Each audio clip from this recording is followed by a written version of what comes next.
If you convince them that it's worth looking at, then they'll get together with the other umpires and look at it. But here's my point. The score's 9-1 and a guy hits a ball that's a questionable home run. Okay, and you go out and they say, okay, we'll look at it. And they come back out and they say, yes, it was a home run, and it makes the score 10-1.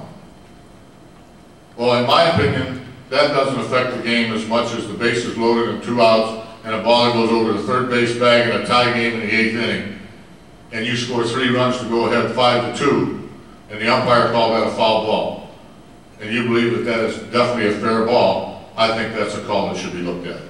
I think if you remember right, a couple years ago in the playoffs, the Minnesota Twins were playing the New York Yankees in Yankee Stadium, and the Twins had a couple guys on, and they hit a ball down the left field line that was clearly that much fair. I'm talking about this much, not this much, this much.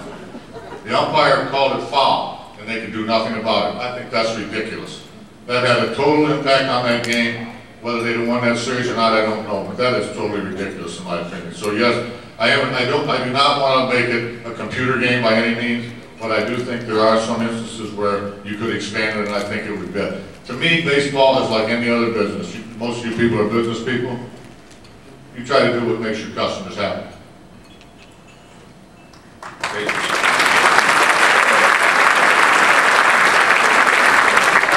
All right, we'll get to a couple of questions for players. The first one's for Victor Martinez. Question is, being a free agent, you had choices and you decided you wanted to play for the Tigers. What went into your decision making, and of your new teammate, who makes you laugh the most?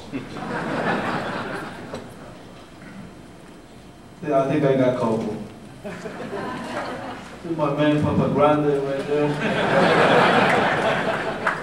And Brandon Inge.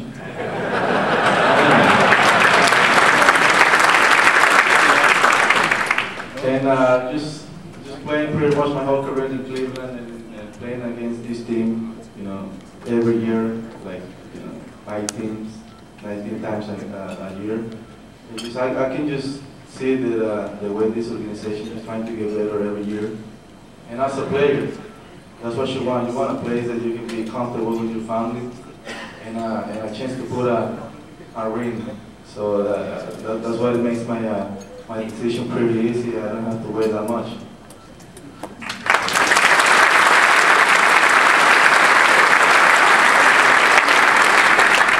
Thank you, Victor. Next question is for Brandon Inge. And it's a 2-part question. First, what is the most challenging part about playing third base?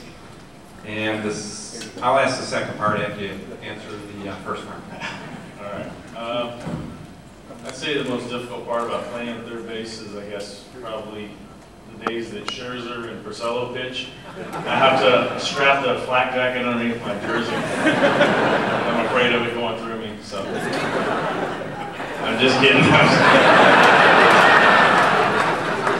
I guess it's probably just putting your face in front of something that's coming at you at 100 miles an hour. You really don't have time to decide. You just have to know you have to do it.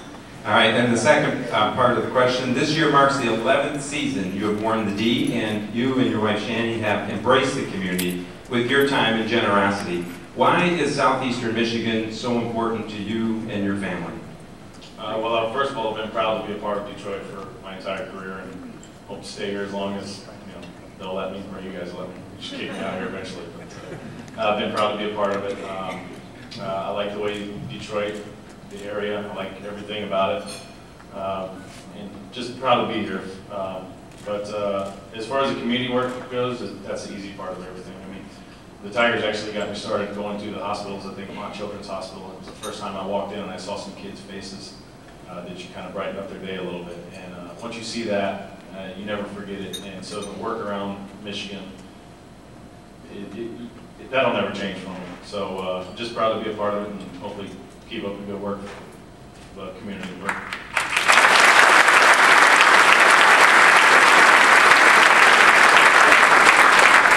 All right, another player question here for Brennan Boesch. From watching your at-bats so far this season, it seems you are finding ways to hit both right-handed and left-handed pitching. Talk about the adjustment you make at the plate, being a lefty facing a lefty. All right.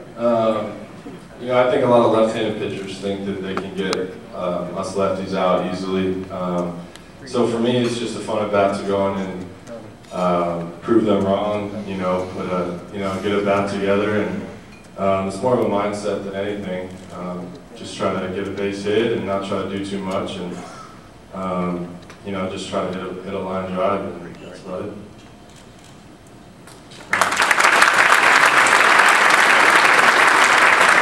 All right, next question's for Dave Dombrowski. What is your opinion about expanded playoffs in Major League Baseball? Well, this is a convoluted answer you're going to listen to, because I'm all for expanded playoffs. We only have 8 clubs that make it right now out of the 30, so a very small percentage. The only thing is that I cannot figure out an expanded playoff system that I think really works. There's really 2 different choices at this point. One is what they're talking about is adding a 5th club from each league with a 1-game playoff, and then whoever wins that goes on and plays. I don't think it's fair to play 162 games and then possibly have the 2nd best record in your league and get eliminated in a 1-game playoff and be out. So I don't favor that one. And then the second one, if you go to best of 3, then you're in a position where the club that wins the division ends up sitting there for up to 5 or 6 days, and a chance where they get rusty in a game in which playing on an everyday basis or almost everyday basis for timing purposes is extremely important. So I think I'm going to end up losing this, so we're going to have an expanded playoff. And again, I'm not that I'm against it, I just haven't been able to figure out something that in my mind really works and is fair.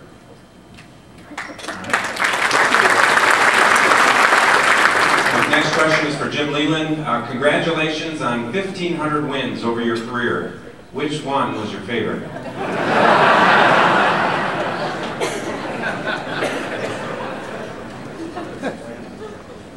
I want to go exactly like my father did.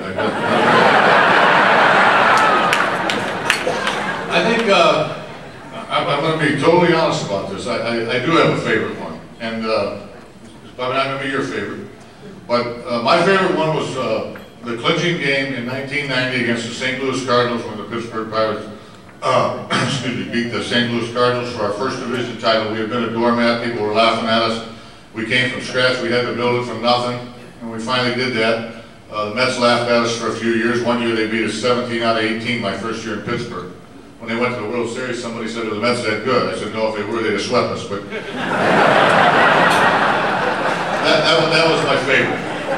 That was my favorite, to be honest with you. But I will say this, one of the most significant, probably the second, was Maglio's home run against the Oakland Athletics.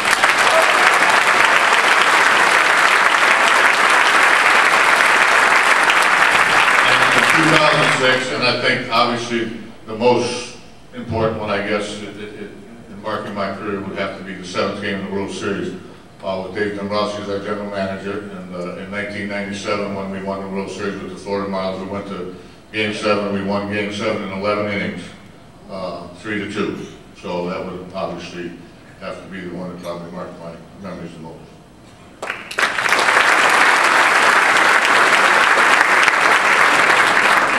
Okay, we've got time for 2 final questions for players. First one's for Phil Koch. How has the transition gone for you from being a reliever to now being in the starting rotation? And the second part of the question, if you could, give us some insight from your bullpen days on who kept it loose, especially when relievers have to face adverse game situations. Last night hurt bad. I tend to wear my heart on my sleeve, and I feel like I stomped on my own heart, and all of yours as well. And the second part of the question again, please. Yeah, the second part was from your bullpen days on who kept it loose, especially when relievers have to face adverse game situations. Ooh, well, it kind of changed hands quite a bit down there last year. I mean, we had a couple situations where 2 minutes before the game, Brad Thomas had to go put his starter